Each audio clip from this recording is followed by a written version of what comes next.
Bunyi bel pintu yang merdu menggema di seantero rumah mewah seluas 1.500 meter persegi itu. Suara itu memecah kesunyian pagi yang biasanya hanya diisi deru angin sepe-sepe dari pendingin udara dan kicau burung-burung eksotis dalam sangkar kaca di taman dalam. Aku tidak bergerak dari tempat dudukku di balik meja makan marmer Italia yang panjang, hanya mengangkat alis ke arah kepala rumah tangga, Pak Surya, yang sudah berdiri tegak siap menyambut tamu. Keluarga besar, Tuan, lapor Pak Surya dengan suara rendah yang terlatih. Aku mengangguk pelan. Tangan kirinya yang memegang secangkir kopi tubruk kesukaanku tidak gemetar sedikitpun. Mereka datang tepat waktu, seperti yang kuduga. Sebuah rapat keluarga mendadak di hari Selasa pagi, tanpa undangan resmi, hanya pesan singkat dari adik perempuanku, Diana, semalam. Besok kumpul ya, Bang. Ada yang perlu kita bicarakan. Aroma konspirasi yang transparan dan kekanakan. Mereka memasuki ruang makan mewah bagai iring-iringan peragawati. Pertama, Diana, dengan gaun linen putih dan tas tangan bermerek terbaru yang harganya setara gaji setahun seorang manajer menengah.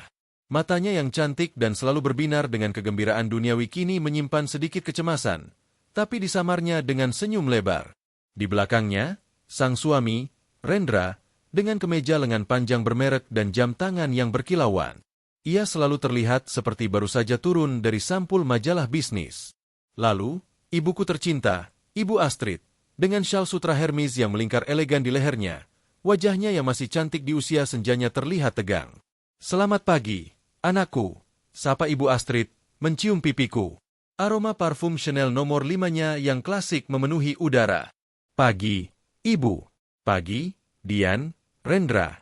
Sahutku singkat, tidak bangkit dari kursi. Silakan duduk. Sarapan. Kami sudah makan, Arka, ucap Rendra. Suaranya selalu terdengar seperti sedang mempresentasikan proposal. Ia menarik kursi untuk ibu dan istrinya sebelum duduk sendiri. Aku membiarkan keheningan untuk sesaat, menyeruput kopiku yang pekat. Aku tahu permainan ini. Mereka inginku bertanya, inginku penasaran.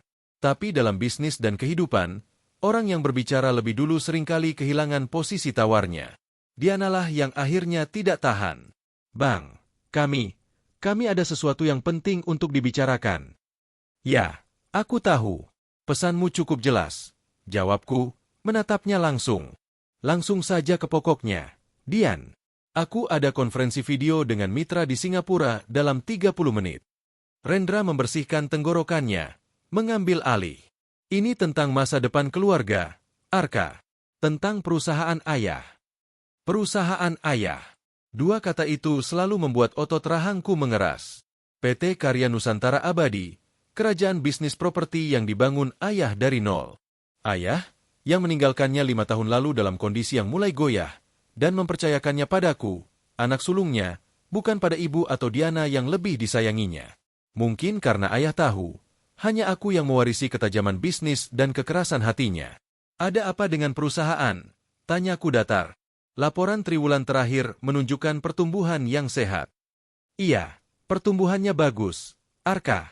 Tapi, kami merasa, struktur kepemilikannya sudah tidak relevan lagi, ujar Rendra, memilih kata-katanya dengan hati-hati. Ibu sebagai pemegang saham mayoritas, kami rasa, terlalu terbebani. Dan Diana, meski memiliki saham, tidak memiliki suara yang signifikan dalam pengambilan keputusan. Aku hampir tersenyum. Mereka telah berlatih. Kalimat-kalimat itu terdengar seperti diambil langsung dari buku teks manajemen bisnis keluarga. Jadi, usul kalian? Desakku, meski aku sudah bisa menebak jawabannya. Diana mengambil napas dalam-dalam. Kami ingin melakukan restrukturisasi, Bang. Ibu akan menyerahkan seluruh hak suaranya kepada kami, kepada saya dan Rendra. Kami akan mengkonsolidasikan keputusan agar lebih lincah. Mata mereka tertuju padaku, mencari reaksi. Marah? Terkejut? Tapi wajahku adalah topeng yang telah kuasahi selama bertahun-tahun bernegosiasi dengan para serigala berkalung emas. Dan posisiku? Tanyaku tenang. Aku adalah CEO, dan pemegang 30% saham. Rendra tersenyum, senyum tipis yang penuh kemenangan. Kami menghargai segala kontribusimu, Arka, sungguh. 5 tahun terakhir ini luar biasa. Tapi kami pikir, sudah waktunya bagimu untuk mengejar hal lain. Passion MU. Kau bisa menjual sahammu kepada keluarga dengan harga yang sangat baik. Atau, kami tawarkan posisi penasihat senior dengan kompensasi yang tentunya besar, tapi tanpa beban operasional. Passionku. Passionku adalah membangun kerajaan ini dan melihatnya berkembang. Mereka tidak menawarkan restrukturisasi. Mereka menawarkan pemakzulan. Mereka berencana menyingkirkanku dari tahta yang telah kujaga dan kuperbaiki. Jadi, intinya, kalian ingin aku keluar. Ucapku, suaraku tetap rata. Kalian bertiga sudah sepakat. Ibu Astrid akhirnya berbicara. Suaranya bergetar halus. Arka, sayang, ini bukan tentang mengusirmu. Ini tentang keseimbangan. Diana dan Rendra merasa mereka tidak memiliki ruang untuk berkembang. Dan kau sudah terlalu lelah. Lihatlah dirimu. Nak, usiamu baru 37. Tapi kau sudah hidup seperti orang berusia 50. Ini untuk kebaikanmu juga. Untuk kebaikanku. Kata-kata kosong yang selalu digunakan untuk membungkus keegoisan. Aku memandangi mereka satu persatu. Ibuku, yang hidupnya dihabiskan di spa dan pesta amal, yang kartu kreditnya setiap bulan dibayar penuh oleh perusahaan. Diana, adikku, yang hobinya berbelanja dan pindah mobil setiap 6 bulan, yang suaminya, Rendra, lebih pintar mengelola penampilan daripada mengelola proyek. Seluruh gaya hidup mewah mereka, setiap butir mutiara di leher ibu, setiap sepatu hak tinggi di lemari Diana, setiap jam tangan mewah di pergelangan Rendra, semuanya dibiayai oleh uang yang kuhasilkan, oleh perusahaan yang kuselamatkan dari kebangkrutan. Dan mereka lupa. Mereka begitu terbiasa menikmati buah dari jerih payahku, sampai mereka lupa siapa yang memegang akar pohonnya. Aku meletakkan cangkir kopi dengan perlahan. Ini keputusan yang sangat menarik, ujarku, berdiri. Dan aku butuh waktu untuk mempertimbangkannya. Rendra terlihat sedikit kecewa, karena aku tidak langsung meledak atau menolak. Tentu, Arka, ambil waktumu. Tapi kami harap keputusannya bisa segera. Untuk stabilitas perusahaan. Tentu, stabilitas. Gumamku. Aku berjalan meninggalkan ruangan, merasakan mata mereka menatap punggungku. Aku naik ke lantai 2, ke stadiku yang luas. Kulempar jas santainya ke sofa kulit, dan berdiri di depan jendela kaca dari lantai ke langit, memandang kolam renang infinity di bawah dan kota Jakarta yang mulai terpanggang matahari. Amarah mendidih di dalam dada, dingin dan terukur. Mereka pikir ini adalah permainan monopoli? Mereka pikir mereka bisa mengambil alih hanya karena mereka merasa berhak? Mereka lupa satu hal kecil. Aku bukanlah CEO yang hanya mengandalkan gaji. Selama 5 tahun ini, selain menyelamatkan perusahaan, aku juga telah membangun jaringan pengaman untuk diriku sendiri. Sebuah jaringan yang terbuat dari data, rahasia, dan pengaruh. Aku membuka laci rahasia di belakang lukisan abstrak, mengeluarkan tablet khusus. Dengan beberapa ketukan, aku mengakses serangkaian file yang dienkripsi. Laporan keuangan pribadi Ibu Astrid, dengan semua pembelanjaan fantastisnya yang dibayar melalui dana perusahaan. Rekening-rekening tersembunyi Diana dan Rendra di luar negeri, yang mereka gunakan untuk menampung komisi dari beberapa pemasok, sebuah praktik yang kuketahui sejak lama tapi kubiarkan, karena jumlahnya tidak signifikan dibanding kerusakan yang akan ditimbulkannya jika kuungkap. Dan yang terpenting, draft perjanjian pranikah mereka berdua, yang dengan cerdik kusisipkan klausul tentang pemisahan harta, termasuk utang. Mereka ingin perang? Baiklah, tapi pertama-tama, aku harus memastikan satu hal. Apakah ini benar-benar murni ide mereka? Atau ada dalang lain di balik layar? Rendra cukup ambisius, tapi tidak cukup cerdas untuk merancang kudeta yang rapi seperti ini. Ada aroma lain, sesuatu yang lebih tajam. Teleponku bergetar. Sebuah nama terpampang di layar. Bima Pratama, Direktur Keuanganku, orang kepercayaanku. Bos, suaranya serius. Ada yang aneh. Tadi pagi, ada permintaan akses ke semua data kepemilikan saham dan struktur perusahaan dari firma hukum Mitra Jaya Associates. Atas nama Ibu Astrid. Mitra Jaya Associates. Firma hukum yang terkenal tangguh dalam pengambil alihan perusahaan dan sengketa bisnis keluarga. Jadi, mereka sudah menyiapkan pengacaranya. Biarkan, jawabku tenang. Beri mereka akses yang mereka minta. Tapi, bos, percayalah, Bima. Ini baru babak pertama. Aku butuh kau untuk melakukan sesuatu. Mataku tetap tertuju pada kota di bawah.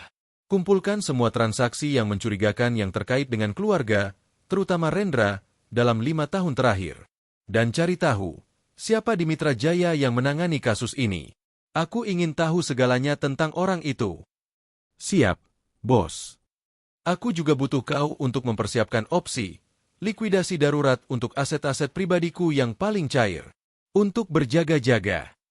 Baik, Arka. Setelah menutup telepon, aku menarik napas dalam-dalam. Pertempuran telah dimulai.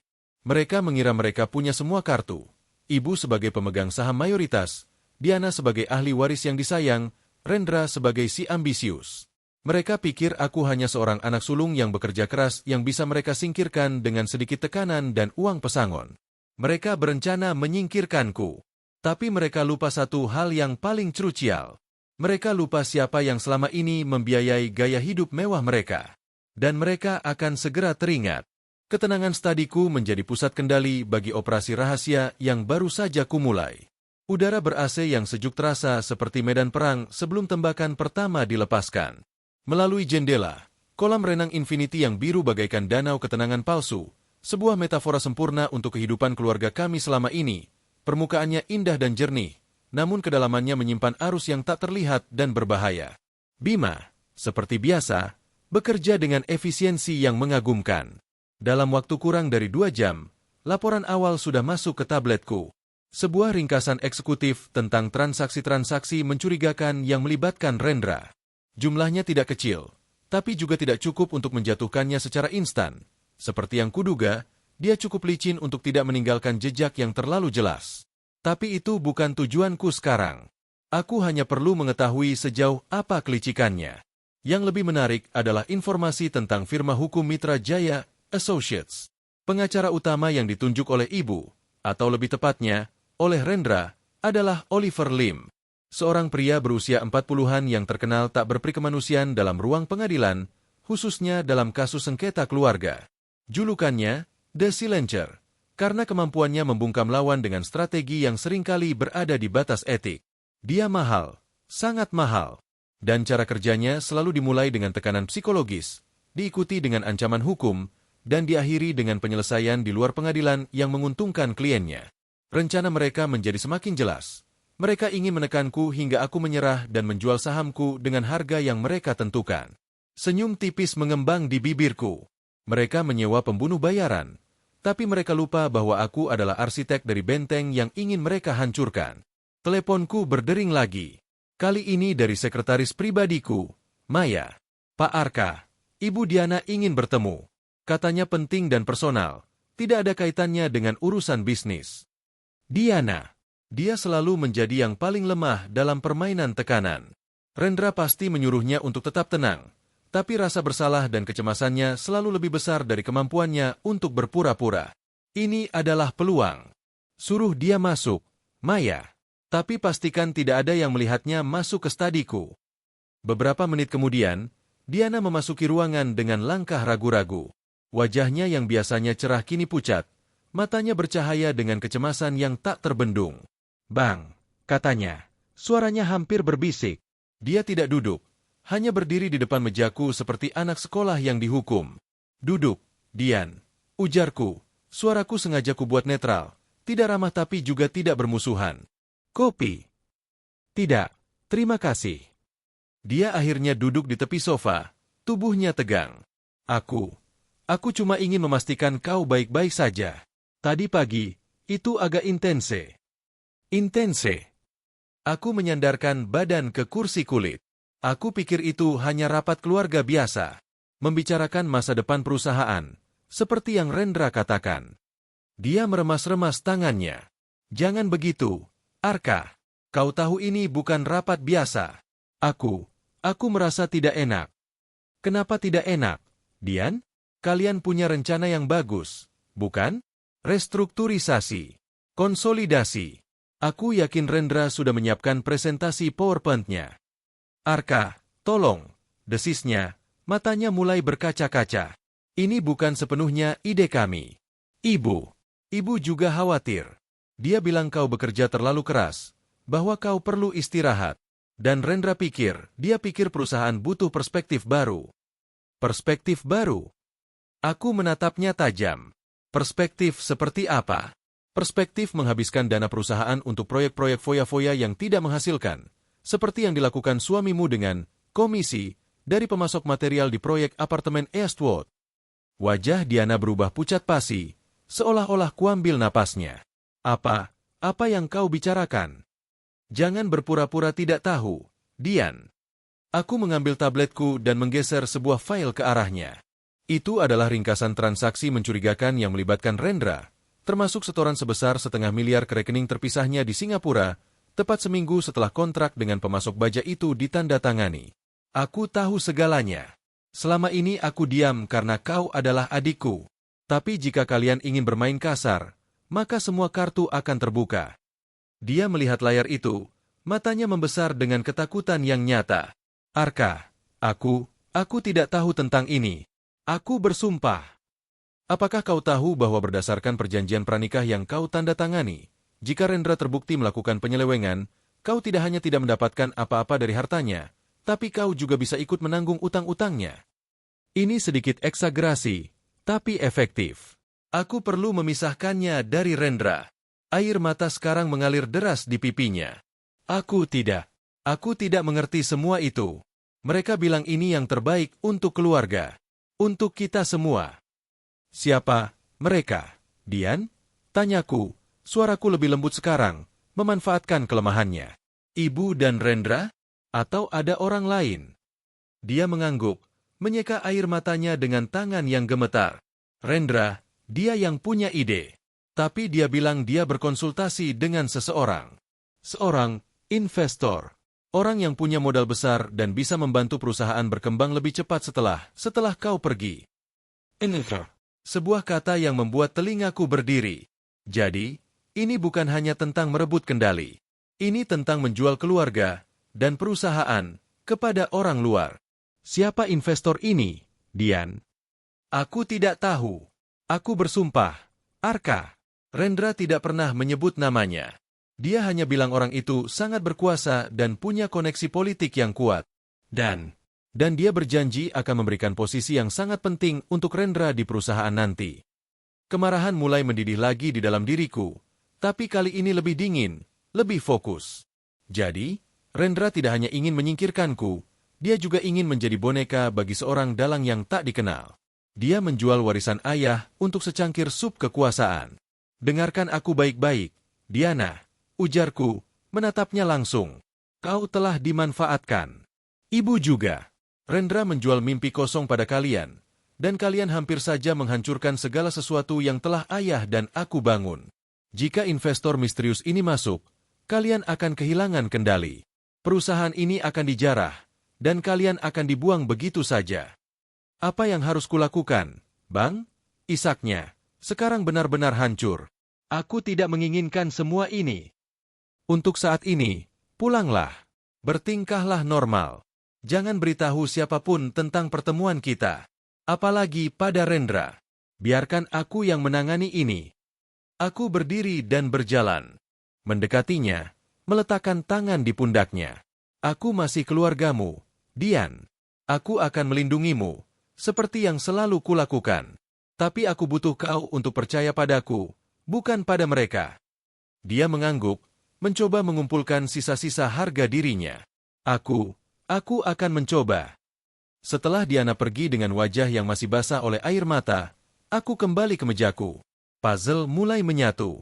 Rendra adalah pion, mungkin bahkan tanpa sadar. Oliver Lim adalah tentara bayaran. Dan ada seorang dalang, seorang investor yang berkepentingan dengan PT Karya Nusantara Abadi. Perusahaan properti kami memiliki beberapa aset yang sangat berharga, termasuk sebidang tanah luas di pusat kota yang belum dikembangkan, sebuah harta karun yang pasti menggiurkan banyak orang. Aku menelepon Bima lagi. Perubahan rencana, Bima. Aku butuh kau menyelidiki semua calon investor atau perusahaan yang pernah melakukan pendekatan kepada kita dalam setahun terakhir, terutama yang kita tolak. Fokus pada mereka yang memiliki koneksi politik kuat, dan cari tahu apakah ada transaksi saham blok yang tidak biasa di pasar terbuka belakangan ini. Siap. Bos, ada hal lain. Ya, aku butuh kau menjadwalkan pertemuan rahasia dengan Oliver Lim. Atas namaku, bukan nama perusahaan. Katakan padanya aku tertarik untuk mendengar proposalnya secara langsung. Tapi tidak ada yang boleh tahu, terutama keluarganya. Bisa diatur, Pak Arka. Mempertemukan langsung dengan ular berbisa itu berisiko, tapi aku perlu melihat witness of his AS. Aku perlu tahu seberapa dalam keterlibatan klien misteriusnya dan seberapa besar tekanan yang bisa kuterapkan padanya. Sementara menunggu laporan Bima, aku memutuskan untuk memeriksa satu aset rahasiaku yang lain, seorang peretas etis bernama Ghost yang pernah kugunakan untuk mengamankan sistem kami dari serangan siber. Dia adalah seorang pantom, hanya bisa dihubungi melalui saluran terenkripsi. Kukirim pesan singkat, butuh audit keamanan mendalam pada semua perangkat dan komunikasi pribadi Rendra dan Ibu Astrid. Fokus pada komunikasi dengan firma hukum Mitra Jaya dan kontak tak dikenal. Balasannya datang dalam hitungan detik. Oke, 48 jam. Pekerjaan telah dimulai. Aku mematikan tabletku dan berdiri kembali di depan jendela. Matahari sudah tinggi, menyinari kemewahan yang menjadi sangkar emas keluargaku. Ibu mungkin sedang bersantai di kolam renang, berpikir bahwa segalanya akan berjalan sesuai rencana. Rendra mungkin sedang berlatih pidato kemenangannya di depan cermin. Dan Diana mungkin sedang menangis di kamarnya, terjepit di antara kesetiaan keluarga dan kenyataan pahit yang baru disadarinya. Mereka semua adalah aktor dalam sandiwara yang mereka kira mereka tulis. Tapi mereka salah. Babak selanjutnya akan kutulis sendiri. Dan mereka tidak akan menyukai akhir ceritanya. Karena dalam permainan ini, aku bukan hanya memegang uang mereka. Aku memegang masa lalu, rahasia, dan masa depan mereka. Dan aku tidak berniat melepaskannya begitu saja. Pertemuan rahasia dengan Oliver Lim diatur di sebuah klub anggur eksklusif yang jauh dari hiruk-pikuk kota. Ruang privat di lantai dasar itu sepi, hanya diterangi lampu temaram dan aroma kayu tua dari rak-rak wine yang memenuhi dinding.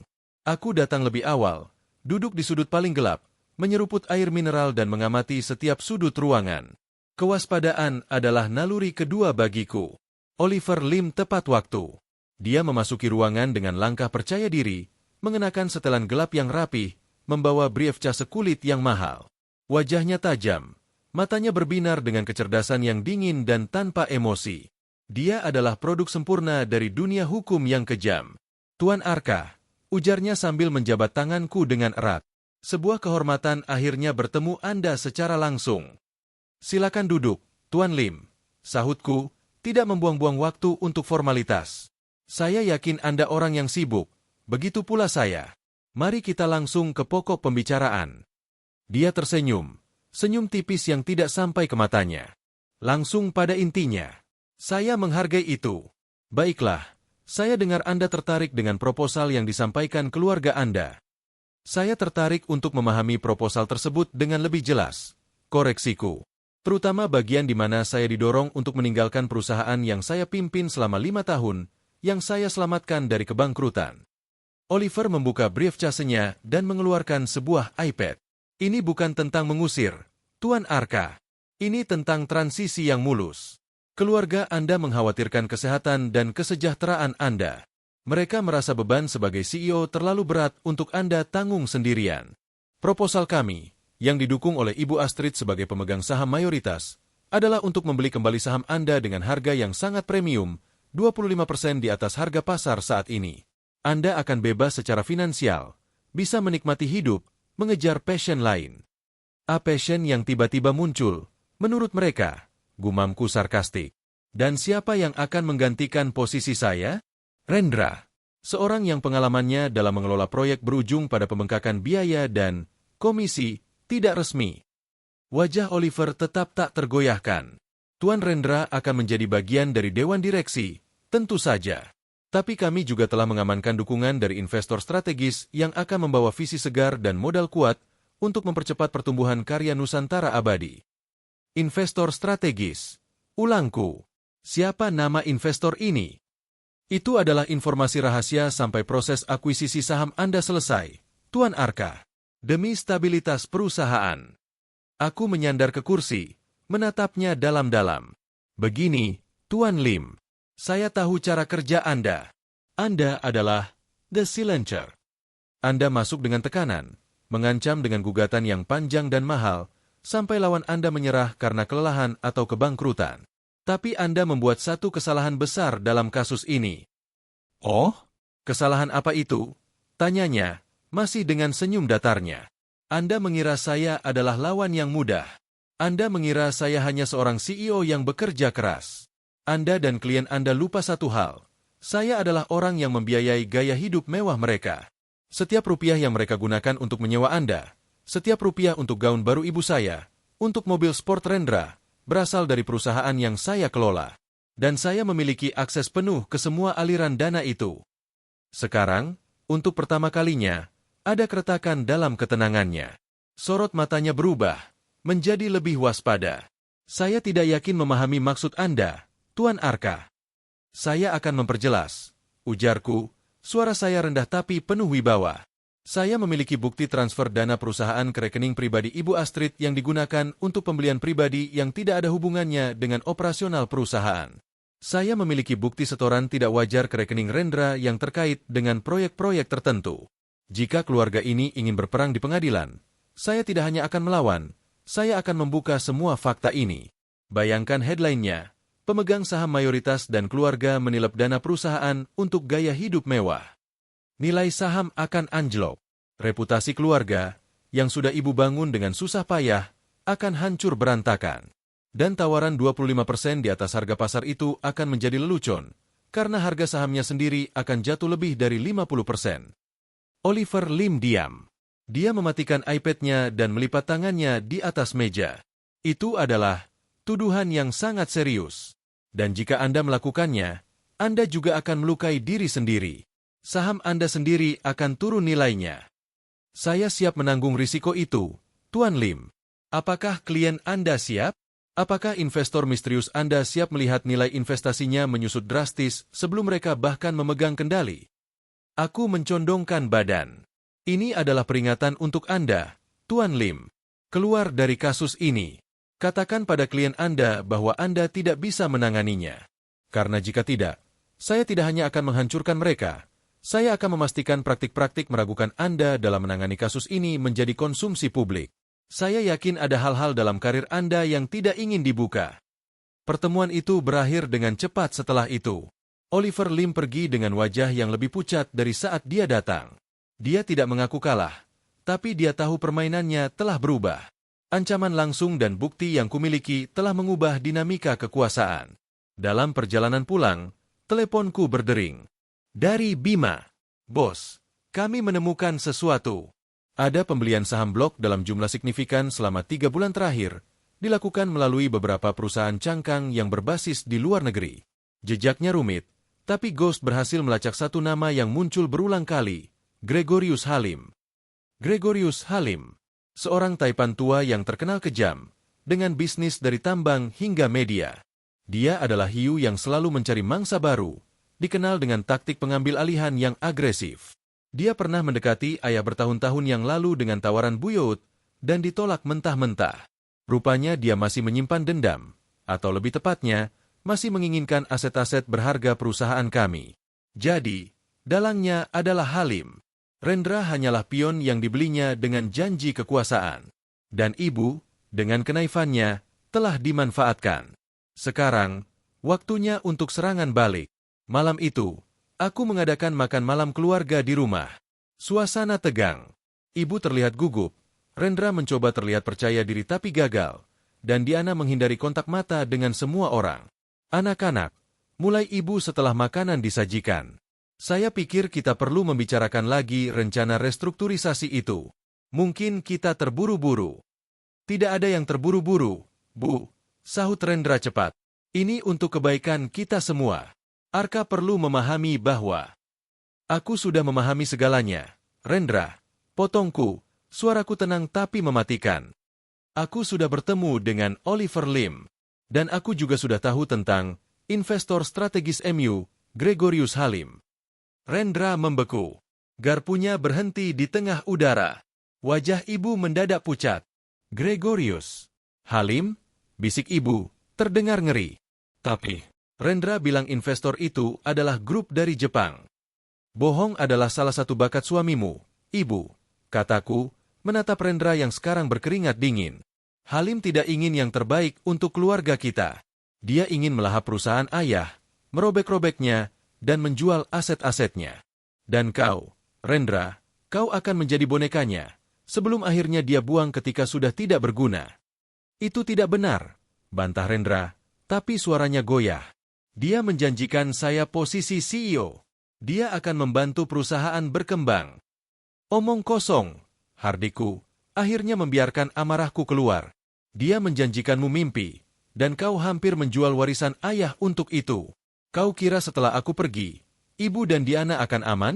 Halim akan memaksa mereka menjual sahamnya dengan harga murah, atau menghancurkan perusahaan sampai mereka tidak punya pilihan lain. Aku berdiri, memandangi mereka satu persatu. Inilah yang akan terjadi. Rencana restrukturisasi itu dibatalkan. Sekarang, dan untuk selamanya. Rendra mencoba membela diri. Kau tidak bisa memutuskan sendiri. Ibu adalah pemegang saham mayoritas. Ibu, kataku, menatapnya langsung. Apakah Anda ingin perusahaan ayah, segala sesuatu yang telah dia perjuangkan, dihancurkan oleh Gregorius Halim?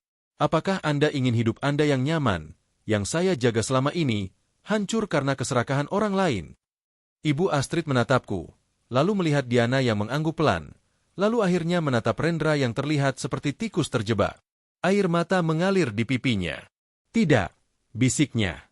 Aku tidak menginginkan itu. Bagus, ujarku. Mulai besok, saya akan mengambil kendali penuh. Tidak ada lagi pemborosan dana perusahaan untuk gaya hidup pribadi. Kartu kredit perusahaan untuk pengeluaran pribadi ditarik. Setiap rupiah akan dipertanggungjawabkan. Aku menoleh ke Rendra. Dan untukmu, kau punya dua pilihan.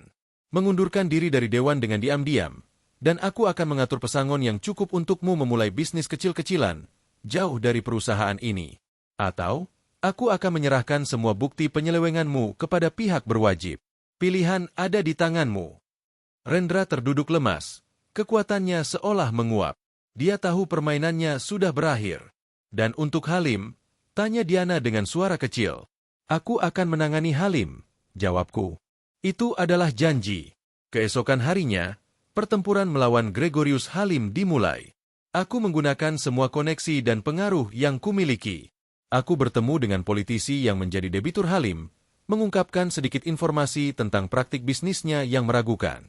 Aku membocorkan informasi ke media tentang upaya pengambil alihan bermusuhannya terhadap perusahaan keluarga kami, membingkainya sebagai serangan terhadap usaha nasional. Nilai saham perusahaan Halim sendiri mulai goyah akibat tekanan publik dan investigasi yang tiba-tiba muncul. Pada akhirnya, bahkan si hiu tua itu menyadari bahwa mangsa ini terlalu sulit untuk ditaklukkan. Dia menarik tawarannya, dan perusahaan cangkangnya perlahan menjual saham blok yang telah dibelinya.